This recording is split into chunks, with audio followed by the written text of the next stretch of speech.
You're grinding every day. Long hours, no backup, no accountability. That ends now. The Empower Solopreneur Mastermind gives you one simple advantage, a weekly power session that turns isolation into domination. Every Friday morning on Zoom, you'll get real coaching and real feedback to make real moves. Join a group of driven professionals in a program designed for solopreneurs and people working at home. Stop getting stuck. Start scaling. Seats are limited. Lock in yours today at modernobserver.com/empower-mastermind.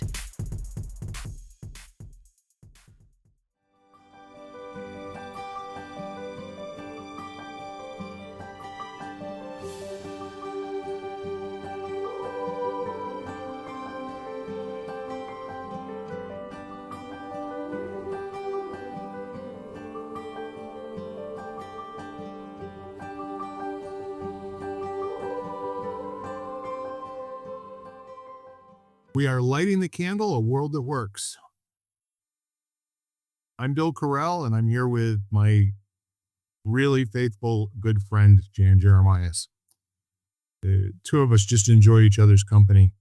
In fact, we were talking for about 10 minutes before we decided to start the conversation here and record it, which we do often. But the thing is that we really haven't spoken audibly to each other since last week.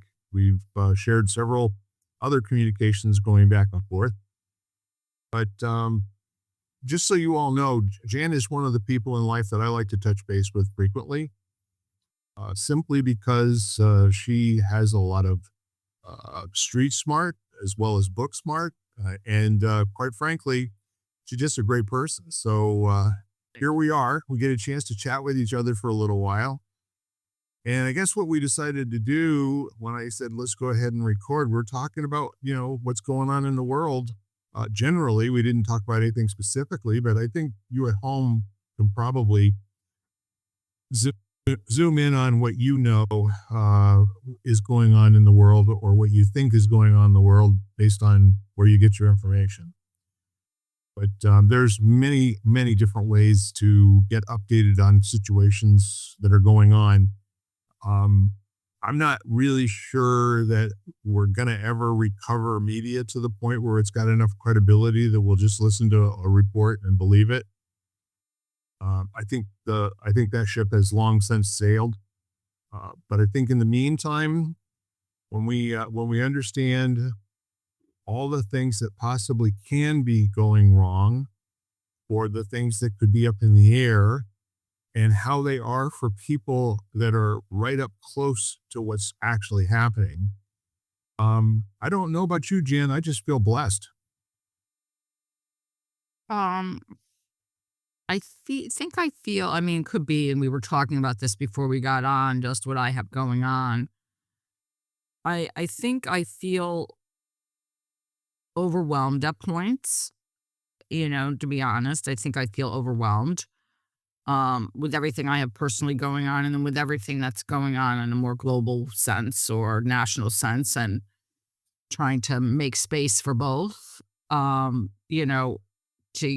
then the other thing is, I was just on with a group of people, and we were talking about, and I think we've spoken about this so many times here, is like, what can we do? What can I do, for example, to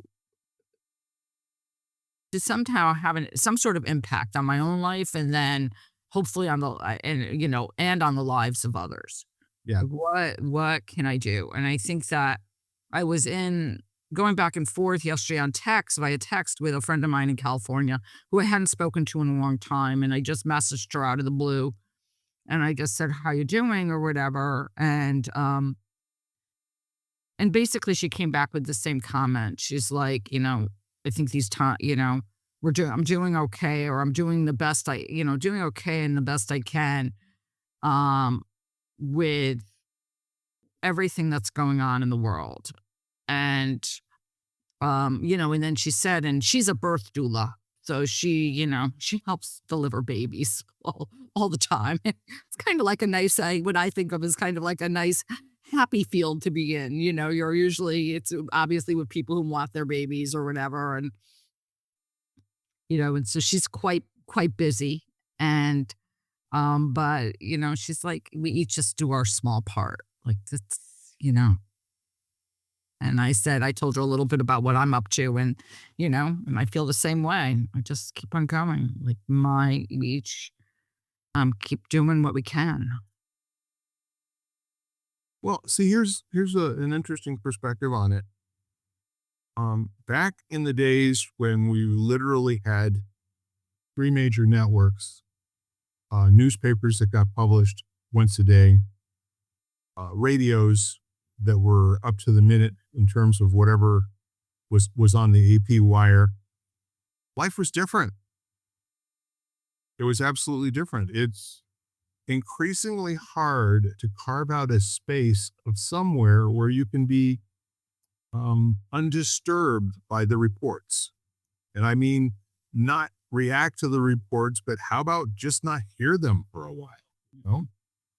And I'm finding that, I mean, for this year, with all the traveling that I did and even being home for the last 2 weeks, taking care of myself, I just don't watch the news. I don't watch it at all. And I'll watch a brief YouTube video that supposedly, is coming from wherever it is that we're talking about is occurring.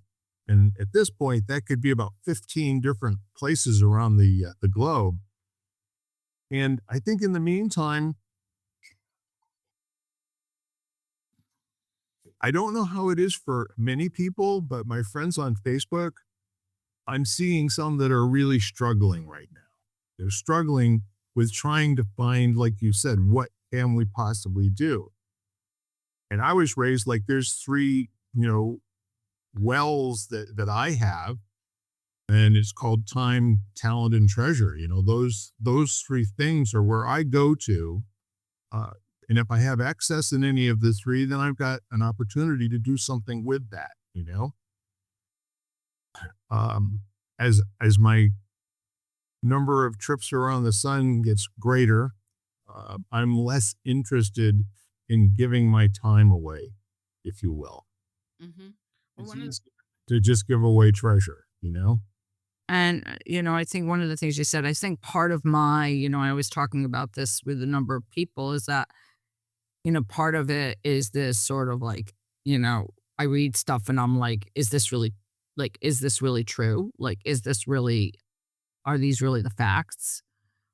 And what is the information I'm getting? So I think I kind of filter everything through that of late, as you mentioned, like what's reliable and what's not reliable. And I'm very aware of that when I read stuff. I do agree with you. I think there is I don't think it's healthy to constantly be bombarded by these messages all the time. I think our nervous systems just can't handle it.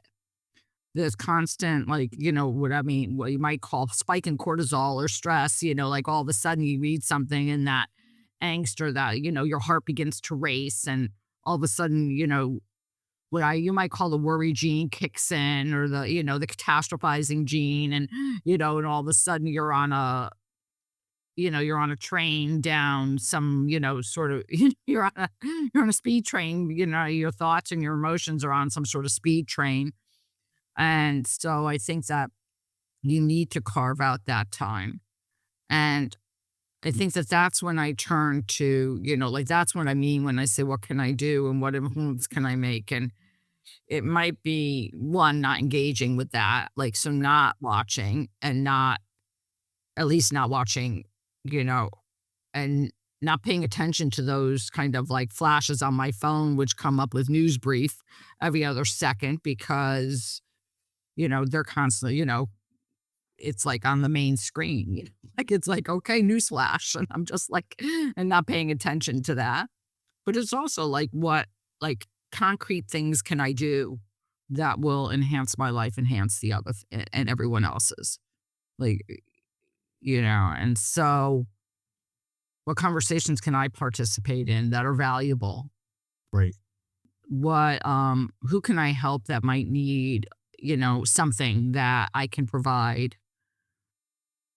Um, and going from there because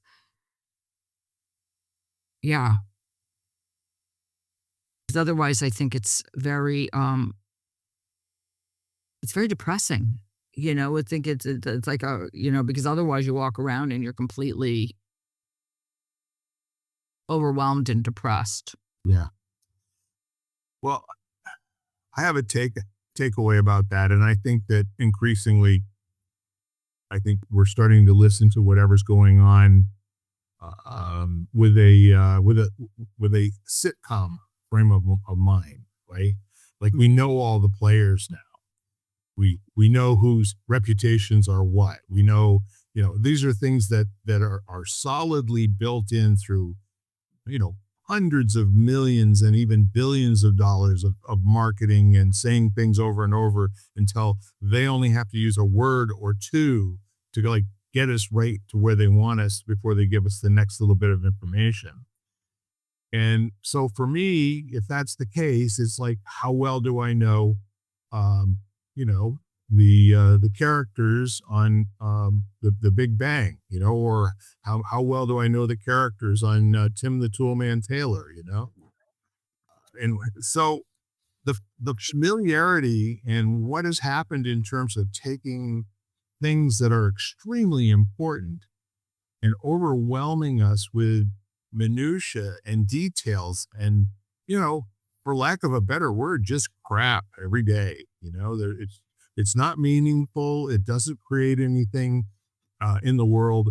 It's just people wanting to get attention and wanting to get money for getting attention and therefore wanting to get more attention. So I've had a lot of fun.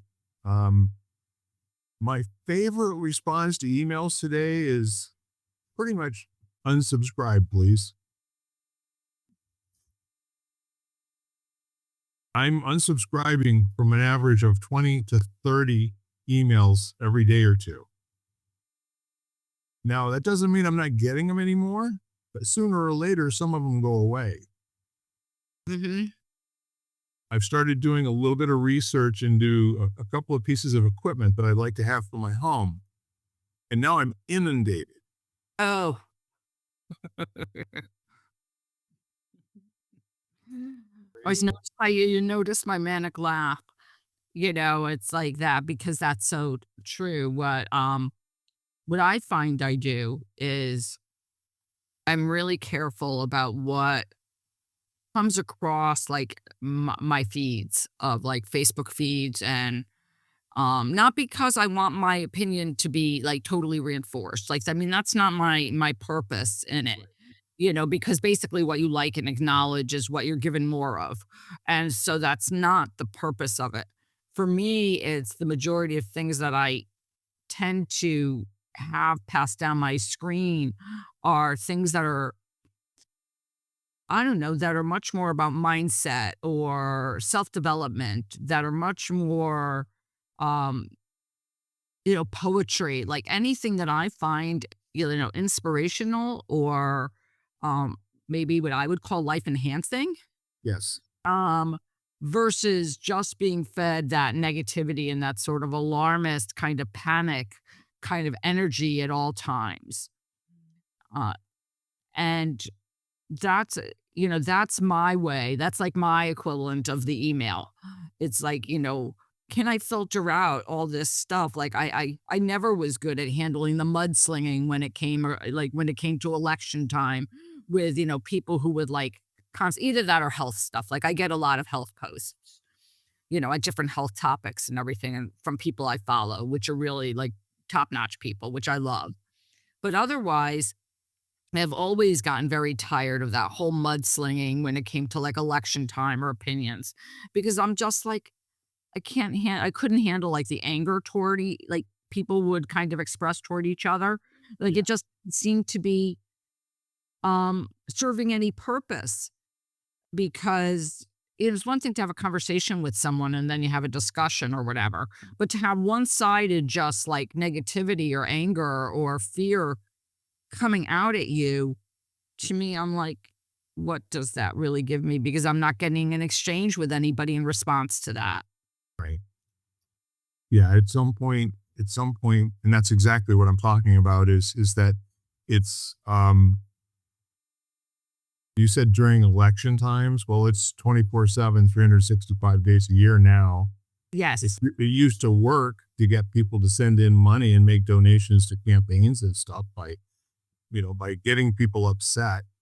I mean, that's usually what you see is that if there's an opportunity to get people upset, then again, like myself, what are we going to do? We're going to send a check somewhere. But I don't send checks to people who badmouth other people. I just won't do that.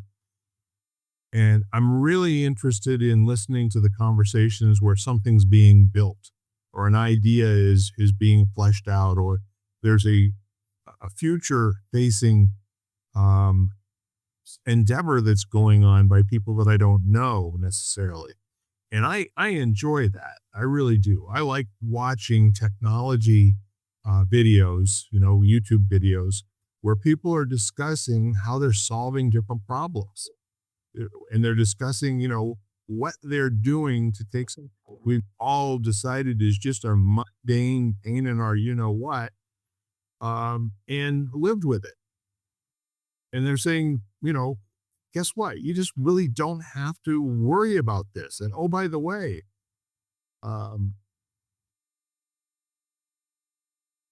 it's interesting watching people engage in it, especially if they're taking a real scientific approach. And I think from that perspective, a program like Mythbusters, which I think is equally as gratifying as eating cotton candy and probably just about as good for you. It doesn't change the world, but it's also people doing something to test a theory. Yeah, I went to a wonderful talk on Saturday given by a guy um, who's I guess he's like the chief scientific officer for a supplement, a company that makes some supplements, not a huge repertoire of supplements, but targeted supplements. And who spoke on antioxidants or carotenoids and their effects or their influence in athletes in high impact sports. Right. And I mean, it was really good. I mean, he was great. And it was so nice. I mean, first of all, obviously, because it was science and I love science. So to me, it was great, but he was really good. And what he had to say was so valuable and it was so interesting. And it wasn't based on, I mean, it was definitely not based on like, oh, I want people to buy these supplements. And it was definitely not targeting. It was purely information. Like people should be aware of this. Because he wasn't talking about concussions. He was talking about something called CTE, which is probably basically a form of encephalitis that happens from repetitive impacts on the head. Like not concussions, but like being hit in the head multiple times and cognitive decline. And brain health or whatever. And so it was like so super cool. And it was so nice to hear him because he was so, I want to say he was so approachable and so, I mean, it was an amazing, amazing presentation. And I think what you talked about science, and it was purely for like, how can I let people know this just so people know it and then maybe can somehow make a change in their life if it seems to be applicable and if they make a choice, like if they choose to. Right. And that's where I think that one is you're kind of working with people's autonomy and people's right to educate and to get informed and to take care of themselves and to take better care of their families. And I think no matter what we do is if we can go, when I go out and I give classes or I teach, it's so that people feel better about themselves or feel better in their own lives or in their own bodies so that they navigate their world better. So that they go out and they have, everybody they interact with or how they navigate their day is better. That it actually, I think that there's a deficit of us engaging in a way that's useful. And I hear what you're saying. That is the most rewarding uh, expenditure of time that we can possibly do, and that's to give somebody either some education or something to get further interested in for themselves in their own lives. And when you do something that makes lives better for people, or at least opens their eyes that there's an option, this may be something they hadn't heard of before, it's very rewarding. I mean, it's a day well spent, you know? Yeah, it is. I mean, think that, I gave a class recently on heart health.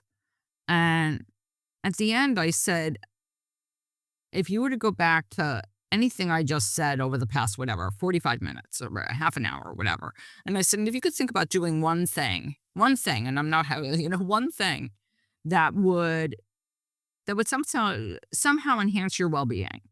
Yes. I mean, could be drinking more water, getting more sleep. I mean, if you could think about doing one thing, and that was all I wanted for people. Like, they weren't going to remember the zillion facts I told them. And I told them not to even bother taking notes because I was going to give a PDF at the end. So I was like, don't even worry about writing anything down unless it helps you remember.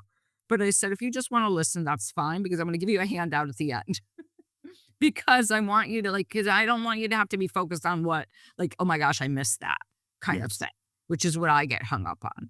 But it was like, if you could do one thing for yourself that will make you healthier, then I've really then I'm happy. I don't need you to make 1,000 different changes.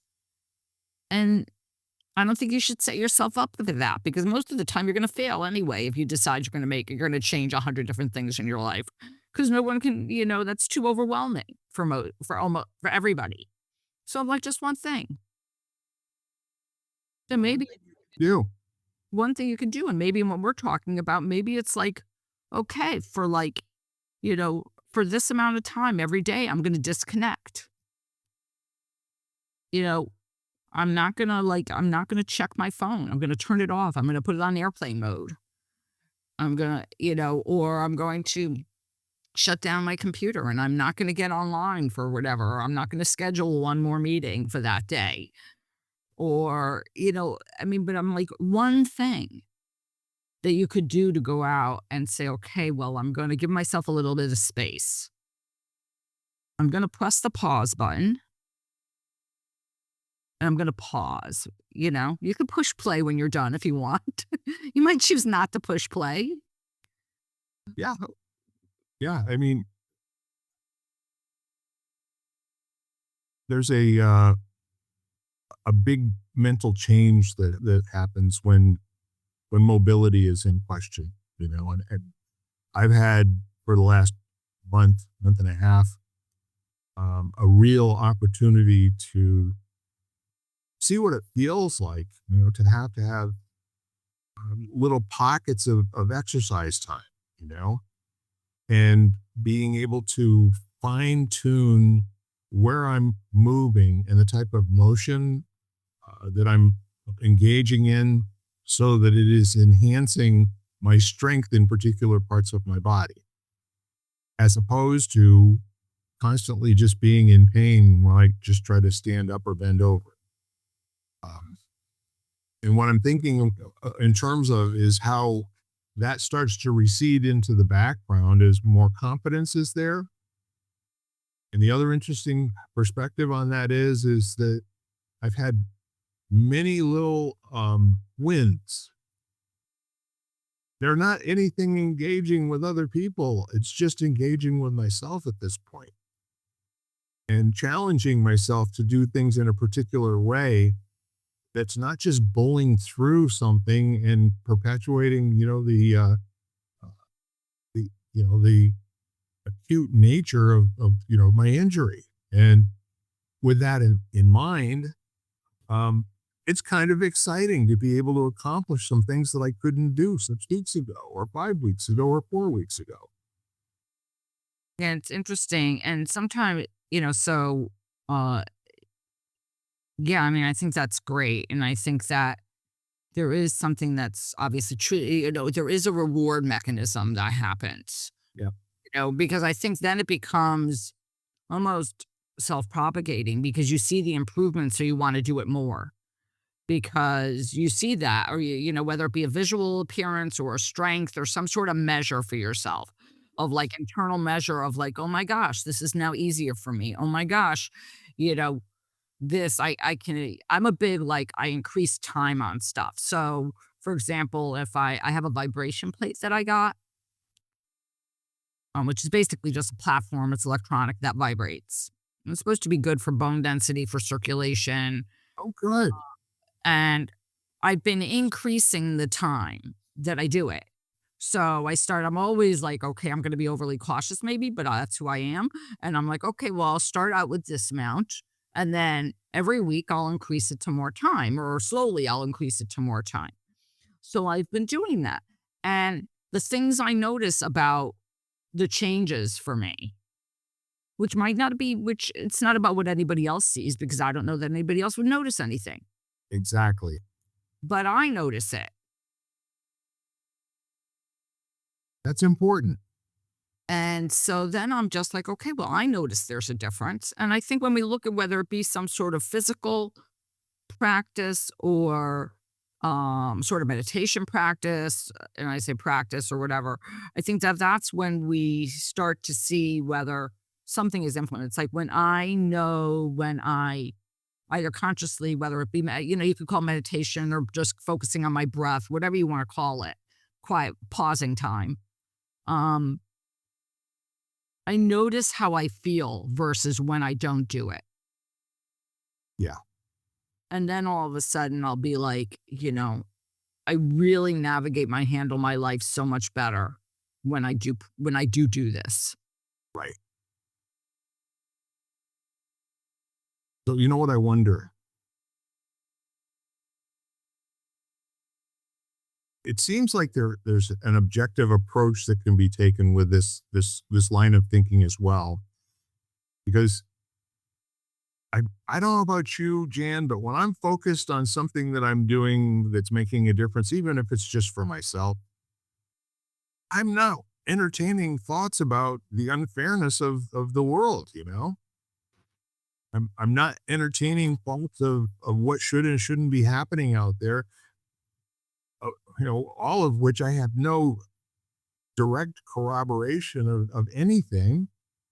So why drive myself nuts? Yeah, I think I hear you, Bill. And I think, but for me, I think what ends up happening is I just end up hearing whatever that is, whatever that's outside myself that's going on, and having a different attitude. Like I have a much more positive kind of outlook in the fact, like I'm much more apt to go to the space, okay, what can I do? Or who can I help? Yeah. And I spend a lot less time in the pity party or feeling sorry for myself or becoming depressed or hopeless. There seems to be much more of my I have a much better ability to go into a feeling of hope Right. or possibility. Even if that's just helping my neighbor and making my neighborhood better. Or if it's, you know, making the lives of people I know better, that are not in my immediate, let's say, vicinity as far as my house goes. Like I'm talking about like my physical neighborhood there, but maybe it's beyond that physical neighborhood. It's my virtual neighborhoods that I'm in. Right. But I'm much more capable of going into situations or encounters with other people with a much better attitude than when I'm not when I don't do stuff like that, when I don't engage with myself or um and some of that it takes discipline, it takes dedication to keep going back and saying, okay, well, I'm not sure this is really making a difference at the moment, but I'm going to still commit to my 5 minutes a day or 10 minutes a day or 20 minutes a day and continue doing it. I mean, I think eventually you do. I think you see the effects, but in the beginning, sometimes it's hard because they don't, things don't happen immediately. And I think, it's very easy for us to get, but I think on some level, we always feel better. I agree. And the other thing too is that though you and I are not thrown to go and get the latest information on what's going on in this issue or that issue, we do speak to people that seem to be living with it up to their eyeballs, and it's hard for them not to, to put out into the world what they think is wrong with what's going on, and attempting, or in some cases, successfully enrolling us into that point of view. So that when we leave that conversation, we've got a gift that keeps on giving after we've said bye bye. I'll talk to you soon. But I think it takes a real rigor to be able to, empathetically listen and take on board, but then not own. To be able to set it down and say, I understand this is what's concerning you. And at the moment, I really have nothing more to add or anything to give you or anything to take away, but I just hope that you are in a better space if that's where you want to be. But I do believe that there are some people that don't want to be in a better space. They really love just kind of constantly flailing and floundering around in, my life is so hard, or the world is so unfair, and how can I possibly have a good life if people over in Biafra are starving? It's Well, I think, yeah, I think there are some people, and I speak to people, sometimes I agree with you, who don't want to get out of, the one I hear a lot is, I have no time. You talked about time. I have no time. Yeah. I can't do that. I don't have any time. And that's why I said, what is the one thing, or, a few minutes a day or whatever, because I understand that people feel time constrained. Okay, I won't ask them where they're spending their time. I mean, I could, but because, I think, we'll look at how much time you spend screening on your phone. I mean, that's probably, we all probably do that, probably waste a whole lot of time, and so even if I don't go there, I still think there are opportunities and time and to get a lot of what we want done. If we choose to. And I'm with you there in the fact that I think some people just like to say that, I have no time. Like any other reflexive thought, what I call like automatic thinking, Yeah. like anything else we say to ourselves, that's like a big one. I have no time. I'm too busy. Yeah, essentially what they're basically saying is, I'm not going to be responsible for my time and question how I'm spending it, or look to see whether it's really, serving me. What I'm going to do is, I'm not going to let anything else in, and I'm still going to waste probably 80% of the time I'm awake doing nothing anyway. Well, and I think you said one thing that really resonated me, and decide whether it's actually serving me. Because I think they're afraid that if they were to realize that it's not serving them, they might have to make some sort of change. Like that. And for most people, that's horrifying. It's like, oh, you mean I have to make a change? Like, like the word change is like whatever. It's not a 4-letter word, but it's a 4-letter word. And it's like that feeling, you know what I mean? Just more than a 4-letter word. But it's like, oh my gosh, I might have to make a change. Like, we talk about that a lot in the health world, in my world, it's like, okay, I may have to change what I'm eating. I might have to, change how I move or I exercise. Like, oh my gosh, I might have to change. I have to be responsible. Right. I might have to be responsible. But I think that's when you ask people to kind of look at where they're spending their time, or how they, or whatever, I think it's that fear of change. Like they might have to do something. is scares people. Yeah, and the automatic response is I can't I can't, right? I can't. or no, you know? I can't. Yeah, is it from If you've studied Buddhism just a little bit, and I have too, and the fundamental tenet to Buddhism is being responsible for all of it, you know, because you are all of it, and all of it is in you. So the answer to every question is always yes. Every question's answer is yes, and well, that can give you goosebumps if you really just think about it. Just try saying yes to everything. well, because basically you're saying that whatever happens in life, like it's I mean, we've got yes is basically being present. I've got to be present for it. If this is happening, this is happening. I may not want it to happen. May wish it was not happening, but it's happening. So therefore I say yes. And I'm not saying yes, I want it. I'm saying yes, it's here. Well, and like you said, it may just be like saying present, you know, yes. Yes, present. It's here. It's happening. You know, we know a little bit about what's going on in each other's life, quite a bit about what's going on in our prospective lives, each other. We know a lot about each other. And then we might sit there and, you know, do either of us wish that some of that was happening? No. We wish we were not here. And it was not, basically, it was not our life. It was not us. But the bottom line is it is. And so, Buddhism says that, okay, it's here. It's here. Well, So, I think that there's a corollary to the responsibility that it takes to say yes, or to say, let me take a look at my calendar. And as if everything that's in your calendar is sacrosanct, you know? I put it there, so therefore it is more important than anything else in the world that I didn't know about at the time.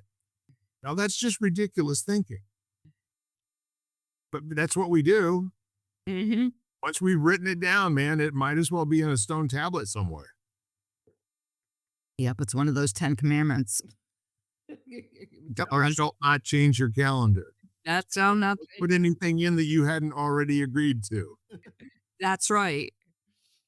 And so, yeah, I agree with you. And I think that, but yet on the other hand, that every now and then when I talk to people and depending on the person, I know people who like literally will block out or like, and block off certain hours in their calendar to not like, to basically, this is a time I won't have meetings. This is like whatever, this is pause time or whatever, my disconnecting time. And so, I've been trying to carve out like I'm not good at not work, and not scheduling myself, let's say 7 days a week.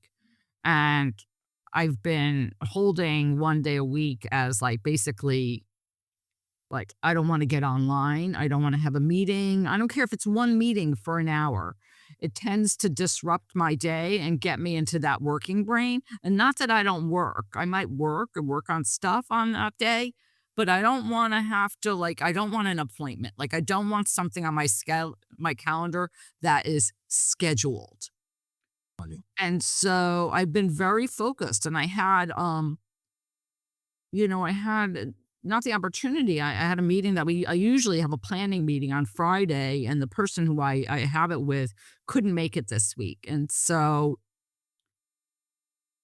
she asked me about Saturday, and Saturday was a crazy busy day for me. And I said, I said, and I was honest. I said, I'm really trying not to do it, like have any meetings at all on Sunday, like at all. Like that is, and and she was like, "We'll find another day during the week. Like, I don't want you to have to give that up." Because I've been really focused on that. It's like I try, I have to have a client meeting. I try to do it another day of the week. I just like, I need that space for myself and for Tonka, who's like, a family day. my family, my canine family. Nice. So I'm like, but and I've never been very successful at doing that. But lately, I feel like it has become a sacred, like it is sacred time to me. Yeah. And I think maybe if people were to think about that, like just even that word to me lately has been really like I've been playing or really spending a lot of time with that word sacred. Like, could you think of like that, maybe that pause that you take from electronics as being sacred time? Could you think about whatever, the exercises you can do or whatever the thing as sacred time? Yeah. I think if we regarded every minute of every day It's absolutely. No, is yes. the antithesis of no. Right, exactly. Exactly. No, then it would be truly amazing if everybody consider more time than just that, whatever they're doing. Like, if somebody I was speaking to who, or maybe I was reading it, and I think I was reading it, and she was talking about the fact that when she got pregnant and she was getting ready to have her baby, she decided that she wasn't going to go back to work, that she was going to be a stay at home mom. And how the first, like, whatever, how many months, how much, like that whole idea of she realized what a blessing it was that she got to be there and everything. And then she said she found herself like all of a sudden, like it would become a task. It would become like you have to have to take the baby for a walk or to the park. It was like a task she had to cross off a list. And even if it was just a mental list, for me, it's always a written list, but, it's a list. And then she said all of a sudden she stepped back and she thought to herself, oh my gosh, like, how did what I wanted to do or something that I considered almost like this gift become this, this item on a to do list, like this task of losing, all its sacredness and all its value to something I just had to cross off and get done. Right. And I think when it was I'm remembering it was an article or a blog, and she said all of a sudden, like, it stopped me. I was like, oh my gosh, like, I get to do this. I choose to do this. And how it shifted, like, she kind of realized what she was doing and shifted her perspective and shifted her attitude around it. So I think that sometimes, like, when you talk about saying yes, all day, or looking at each moment as if it was sacred, maybe if we looked at, like, like you said, each moment as sacred, like, looking at, like, oh my gosh, I have to cook dinner. As maybe it's like, oh my gosh, I get to cook dinner. I have enough food. I was able to buy that food. Right. I'm going to make something I enjoy. Um, I, and look at the sacredness of those tasks or those things. I don't like to even call them tasks, you know, but for lack of a better word right now, I would say tasks. But just those things that we do every day, you know. Yeah, it's a capsule of intention and effort, And, So and that's right. it's my wife and I were talking about how human beings just tend to like to take stuff that's extraordinary and ordinary it, you know? And it's the same kind of a thing that you're talking about, that there's this blessed occurrence that occurs, and it's just like such a joy. And it comes along with a glimmer, that you just feel lit up that this is going on. And it's just a surprise and just a wonder. And it's cool to now it's kind of mundane. But it's really interesting when you start to look at different, like mundane things, and you might call it mundane, the ordinary things that you do every day, and realize the gift they hold.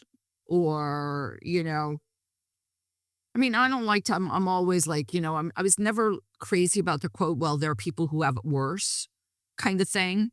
Yeah.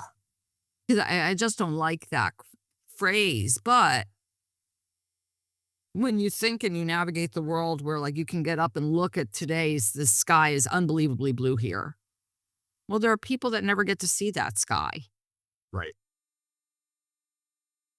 There are people that, right now are in places where, devastation is happening, kind of thing. And, where you go in and, you turn on water and there are still millions of people all over the world that don't have, clean running water, like so. That whole idea, that's pretty miraculous to think that we have, water. Absolutely. So those things which all of a sudden take on there's an appreciation for them. There's an interesting dynamic at work. And the question is, are you going to generate a conversation for other people to find themselves in? Or are you going to add color to someone else's conversation? Or are you going to ignore someone else's conversation? There's a story that I was told about a guy who was brought into a hospital room, and there was a younger man who was over by the window, and all of a sudden, the man asked the younger man, "What can you see? What's going on out there in the world?" And the younger man told him amazing stories about kids playing baseball across the street in the town square, and that there was a wedding that was going on, and so many loved ones gathered together and just enjoying the sunny day and how beautiful it was and everything.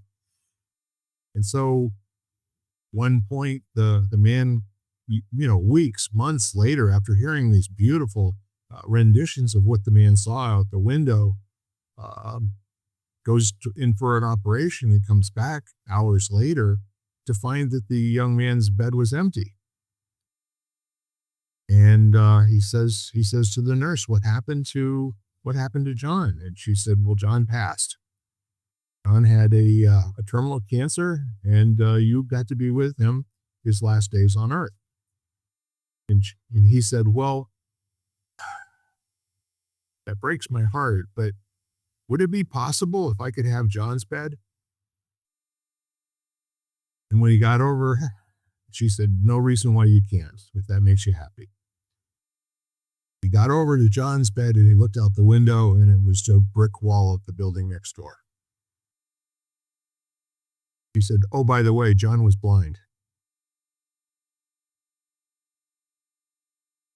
So he was with this man for months. And what did John do? Did he spend his time complaining about the unfairness of the world? No, he actually improved this man's life to the point where he couldn't wake up in the morning without thinking about, I can't wait to hear what's going on out John's window today. Mm-hmm. I think we need a lot more Johns in the world, actually.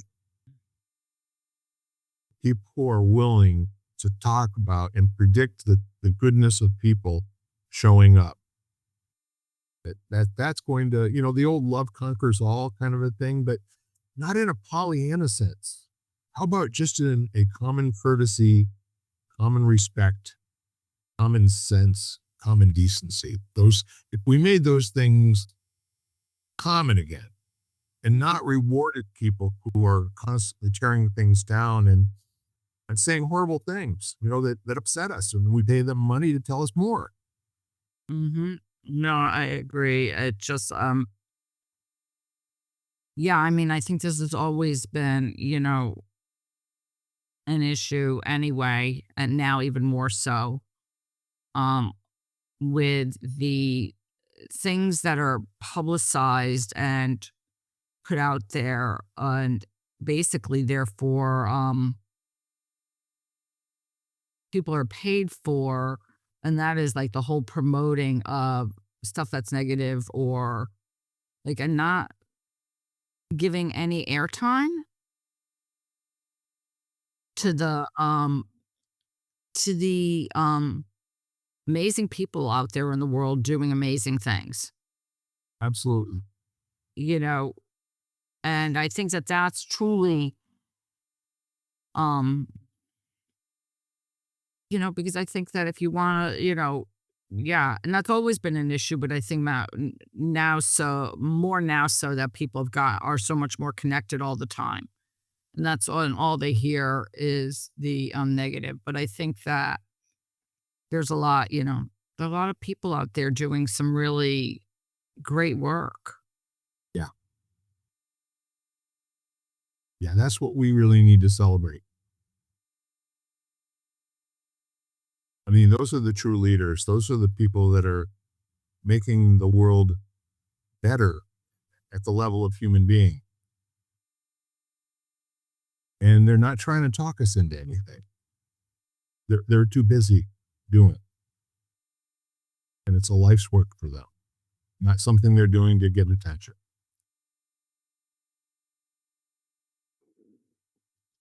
Yeah. But you can just picture the joy in John's heart when he had this man come in and he's in the bed next to him and he can't see out the window.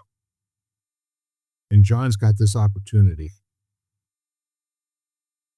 In my heart, I think the most blessed time that you can spend is to freely share yourself with another human being when you're absolutely sure they can't do a damn thing for you. You know what I mean? I'm doing this in order for you to do that for me. hmm there's no agenda involved. Right. They're doing something, they're sharing something with you just because they really genuinely care about you, or they, yeah. I mean, I think, right now I've been thinking a lot about,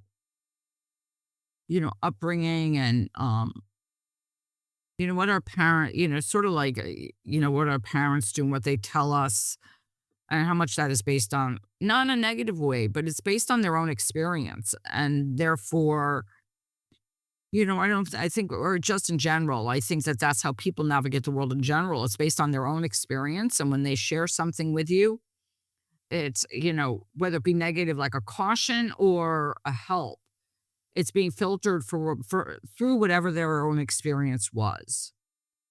And I've come to realize that more and more as I've gotten older. It's like you realize that it's not like they wished harm to you necessarily, but they just were coming at it from what they knew. And from what they knew, they had to protect you, or they should warn you about certain things. And they can say that to you or whatever. But then you have to like take it in and decide what you're going to do. And maybe depending on the age, you listen because you're young or whatever. But I think that you have to remember that, the when someone shares something of legitimate, like sort of like just for the ability of trying to share something with you, Yeah. tell you a little bit more about who they are and their own experience, just so you get a better understanding of who they are, and then maybe are better able to share more about yourself. I love it. Mhm. You know, it's it can be trivial. It can be sometimes even silly, but at the end of the day, it's honest and it's authentic. Mm. And I think with that said, a lot of the conversations that we have revolve around, um, where to go and what to do and how to combat the evil disempowerment in the world. Sometimes it's just change the subject. And I was gonna continue on this whole like sort of media news thing, and I was gonna be just change the channel. Change the channel or unplug. It's the sitcom listener. That's not real. None of that stuff's got anything to do with me. On to the next channel. Where's the cooking channel? What's going on here? I know. It's like, like what's happening on the pet network. Exactly. But I think it is sometimes you do have to change the channel. Yeah, you just have to or like I said, unplug. Yeah. I mean, the hardest part for me is to go online and see social media posts from people that I love where they lost their blooming mind. They're so upset by something.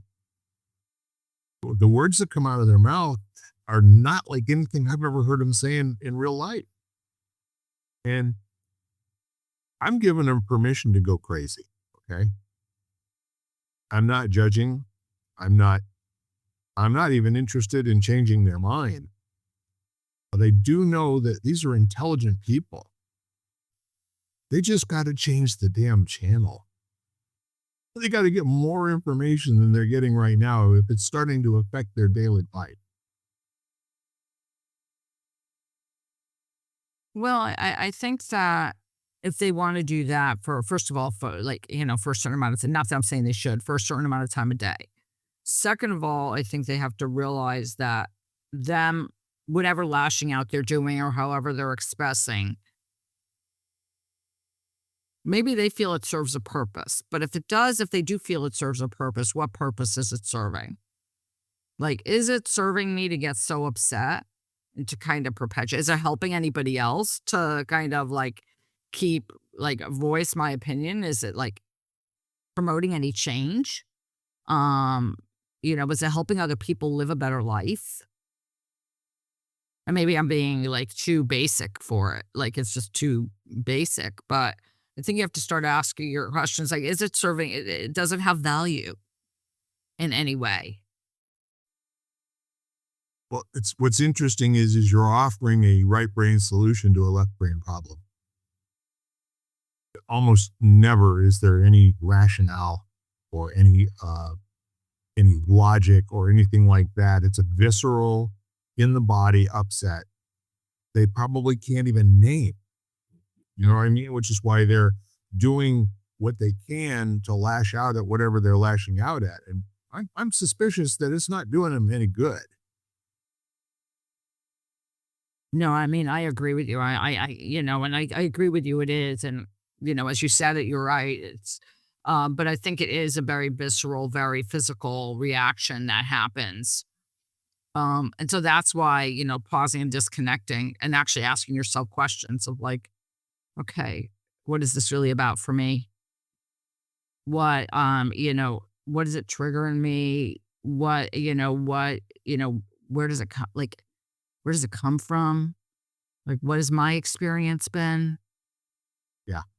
All these kind of questions that you ask yourself based on a response that you're having. What I really love about what you're saying is, folks, do yourself a favor and schedule an intellectual time out from your upset. Give yourself a fighting chance to get back in the game a little bit by using your training and using your adultness and those sort of things, as opposed to just responding to it the way that a 5-year-old would. And if you stop and think about it, it's kind of like that's how many of the responses are. They're unthinking. They're not the kind of thing that people would say in person. They wouldn't want to be responsible for other people being able to identify them after the words came out and no place to hide. I obviously agree with that, Bill. But I think the other thing that happens is I think that we have to sometimes get really up close and you might call granular with whatever's happening. So like, where do we feel it in our body? If we were to close our eyes, does it have a color? Is it heavy? Is it light? Does it feel like Is it pulsating? Like get really explore that visceral, the very somatic reaction that you're having. First of all, because I think when you're having it, as you mentioned, it's like when you talk to a toddler that's angry. They don't even really know why they're angry. It's just an expenditure of energy. Yep. Like it's kind of like they need to have a tantrum. And when you said that's what people are doing, they're having tantrums, basically, online whatever. But I think that they need to have that tantrum. And I think that we have to allow ourselves to explore that. We have this feeling or this idea in our head that it's not civilized or it's not adult like. But basically we need to like not express that, but actually explore that kind of 5-year-old within us for a moment and say, or for a few moments and say, okay, well, this is what I'm feeling and this is what it is and this is where it is in my body. And I want to scream for a moment. Okay, I'm in the privacy of my own home in the shower. I can scream for 5 minutes and no one's going to know. And I need to expend that energy or whatever. And then I can sit there and say, okay, then I can maybe explore it a little bit on a more intellectual side, but I've got to get rid of that energy. And it could be you have to move or you have to dance to get rid of that energy. Like you have to like, okay, I'm going to dance for 5 minutes to kind of release that energy. And then I can stop, and then I can pause because I think sometimes we have, that visceral reaction has to be explored. I really love the prescription, doctor. Oh, yeah. Thank you.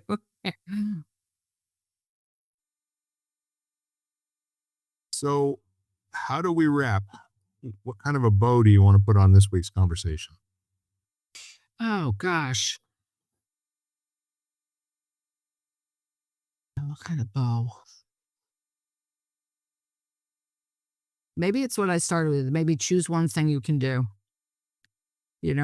Maybe you can, you know, next time you go to read something, or you read something, maybe before you respond, just pause for a moment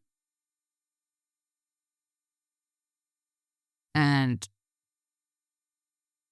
it is, you know, stop basically. So stop, um, you know, see where you are, see how, look at it. And so stop, like, see where you are, take a breath. Right. And then, and then you can make a decision, then you can decide what's next. That would probably be my prescription. Perfect. Well, I think it's been a great conversation, and I appreciate your time, energy, and co-creation of these conversations as we go forward. But the other thing is that's really important to me today is to just acknowledge how what a good friend you are and how much I appreciate you. Good night, Bill. Yeah, there's my life is different because you're in it. I mean, it really seriously is. And I think with that in mind, I want to advise everyone who's listening. If you're finding that the people you're in conversation with are mostly sharing complaints, go add at least one person that is just about expressing joy. Go find one place, one person that you can talk about really great things about that are happening in the world. You don't have to change all your friends at once. You don't have to change any of your friends, but give yourself the gift of having good feelings for a few minutes with somebody who has no agenda. Everyone has at least one of those friends. And they might be the kind of people that you also might want to tell them that your world works because they're in it. Absolutely. And I love what you said, Bill, because I think that there is a point, I think, or hopefully there is a point in your life where you begin to choose the people who you surround yourself with. Yeah. And sometimes that's hard because all of a sudden people who were in your life or whatever. Not that you don't value them, but at the point where you are, you just realize that that's however you want to call it. It's not serving you in some way. Not in a negative way, but it's just not serving you anymore. And so, yeah, so I think that what you said is, find some people who you find life enhancing. There's some homework for y'all. Thank you, Jan Jeremiah. I love you and I appreciate you. And I think we'll say goodbye at this point. Ladies and gentlemen, we are lighting the candle, a world that works. You're all part of it. And I will ask you, please go out and live your best life and come back and tell us all about it. Till next time. Bye. Till next time. You've been listening to Lighting the Candle, a world that works, part of the Exvadio podcast network. You can catch every episode of Lighting the Candle, as well as the rest of the network, at exvadio.com, the Apple Podcasts app, YouTube, Spotify, iHeartRadio, Audible, Amazon Music, and wherever you find podcasts.